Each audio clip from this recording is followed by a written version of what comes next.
My name is Jaden, and this is my 1995 Mustang SVT Cobra. I decided to make a YouTube channel documenting my automotive learning and progression of my Cobra as I make more cool modifications to it. At the end of this video, I want to do some polls so you can see how the car sounds and performs in its current setup, which I will talk about next. But first, I want to do a quick recap of how I got this car and how long I've had it. So I got this car on Marketplace a little over a year ago, I believe, a year and a half, maybe somewhere in there. I'll have to look at the date sometime. But it came with just like an intake, lowering, springs, muffler delete, and a Hurst shifter, which is kind of what you do to these cars, just like Fox bodies. And I was not even 16 when I got it. So I had worked a lot that summer to pay for it. And being a Cobra, it was pretty fun already when I got it, for sure. And I had just got into cars and I wanted to learn everything just like everyone does. But I knew that I did not just want to put thousands of dollars into my daily driver Kia, which some people make that mistake, but I had enough smart people tell me not to, and I realized, yeah, it's probably a good idea to buy a Mustang or something like that. That's not such a bad investment. It's kind of still a bad investment, but a lot better than a Kia. So yeah, that's why I looked for a Cobra, or I was not looking for a Cobra. I was looking for a 3-valve Mustang, but I found the Cobra and I was like, oh, that's sweet. It says Cobra, that must be cool. And I did some research, found out they have some similarities with the Fox bodies, and so I picked it up, and yeah, it's been a good decision for sure. I learned about the 302, and I was already interested in engines before I got this car. I had done like some basic shop stuff at my high school where we did like a Briggs & Stratton motor or engine, we rebuilt that. And then my dad's friend gave me a Pontiac 307, I believe it was, just like a junkyard engine. I tore that down just to learn about removing a cam out of it, just all the stuff like that. So I was excited to find out this is how to push rod engine. I could probably feasibly learn how to rebuild it. And so that may have happened actually. So yeah, basically long story short, last December, I ordered everything. And here's what has happened over those last 8 months or so. I ordered a humongous order with pretty much everything to refresh the top end of my engine, and that included a Ford Performance F303 cam, 1/6 ratio rockers, new lifters, push rods, every gasket for the top end, some ARP head studs, some Ford Performance head gaskets with the like fire ring for boost, which I'll tell you about that in a sec. And I mean, there's a ton of little things. I don't need to get into that stuff, but yeah, pretty much everything to go through my motor, a new cam, and all the valve train and everything like that. I got pipes, pipe bomb, catback, off-road X-pipe, BBK shorty headers, and then with that I did like all the deletes, so it runs pretty good now. But that was definitely a process. I had never done that before. Did the top end swap in the car, and throughout the school year, throughout that winter, after school I'd come over here to my grandma's house out of my town. It's probably a 10-minute drive, but and yeah, I just kind of worked on it every day in the winter. That I was lucky to have a garage here because she only has one car and a 3-car garage, so that's been really nice having a little work area out here. But I got all that top end stuff wrapped up in probably multiple months because I really was taking my time figuring out everything as I was going. But yeah, it's basically a Fox body, so there's tons of information out there, which is why it's a great car that I picked to do that stuff, I feel like. Once I finished that up, I was trying to start it, and that took about 2 weeks of me messing with it to get it started, and it didn't start. And we found out that I'm pretty sure I think the computer was being confused or something and just flooding the engine basically, and we were washing out the rings with fuel.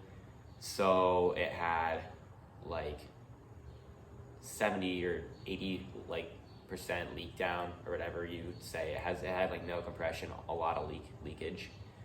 So that's when I had to decide to pull the engine out, which I'd never done, it was very fun, but yeah, pretty scary, especially since I had no money. I was putting it all into this car. I didn't really have any room for that to happen, but pulled it out and pulled the bottom end apart that time, which is good. Then I could get new gaskets and everything for the bottom, new water pump, all that stuff.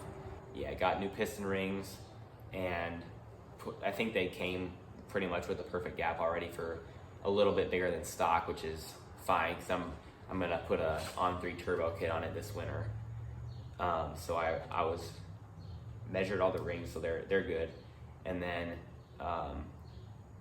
that's basically all I had to do is throw new rings in. I didn't really feel like doing the machine shop stuff, which could be a mistake in the future, but my car only has like 54,000 miles, so the engine is arguably in good shape still.